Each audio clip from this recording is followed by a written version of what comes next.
Setting up your account information in Drupal. This tutorial assumes you've already logged into Drupal.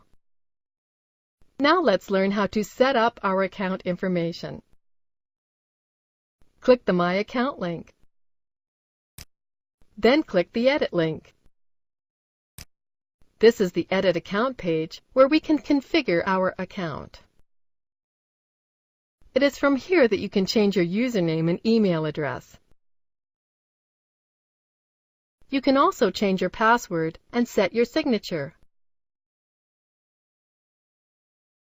You can change the time zone as well. When finished, click the Submit button here. Click here to return to the home page. This is the end of the tutorial. You now know how to set up your account information.